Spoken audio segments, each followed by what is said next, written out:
Thank you very much, D-Man. Indeed, Frog, and I mean, very unexpected. All of a sudden, you guys finished the game, and as they said, who was making the call? What were the calls like when you decided to go for that? First we fought for Dragon, then we went to mid, and we pushed down the mid tower really fast, and we were way faster than them because we were pushing us 5. And on top of that, Shyvana and Evelyn were both low, and none of them recalled, so they just straight up died when they tried to defend. And I think they tried to recall a few times as well, and they just called to like don't finish them, and it's just they get caught and they die, and we can end the game. So. They called, they died, and we end the game. You seem very calm right now, but try and emulate a little bit about what it was like at that moment because it was close. I don't know. It's pretty crazy to like finish a game like that, but it's mainly because people don't base from them. It's not really so much us because we know we are faster than them and they have to base at that point. If they don't base, obviously we can just keep going.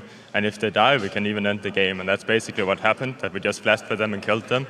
And then we could just end because they didn't finish their base timings. Well, amazing finish in any case. And talk me through a little bit of the rest of the game. Up versus a Brown, and I think baited out the Twisted Fate with the Kayle first pick. Well, Kayle is just really strong right now. It's not really because there's any specific counter to it or whatever. She's just really strong. Even if she gets behind, she's really, she's probably the strongest in the game right now outside of Kassadin. So we just wanted to pick her, and you have a safety net as well, so Lucian can always go aggressive because we know they wanted to pick Twitch. But it was a real struggle for us because we wanted the 2 versus 2 bot lane that won really hard. And we ended up falling behind due to a gank, and that meant TF could also jump around, so we had a lot of pressure on us that game. So this is actually a very important week, important week for you guys. You played versus Gambit and didn't win that game, and then won the game versus Fnatic. It's kind of the old school teams up against each other. What do you make of those 2 matches? What do you draw as conclusions from that? I think our pick and ban right now is pretty weak because when we scrim, we don't necessarily play against the same champions we're playing against now, which made it really hard to make a really proper strategy for them and practice going into this week.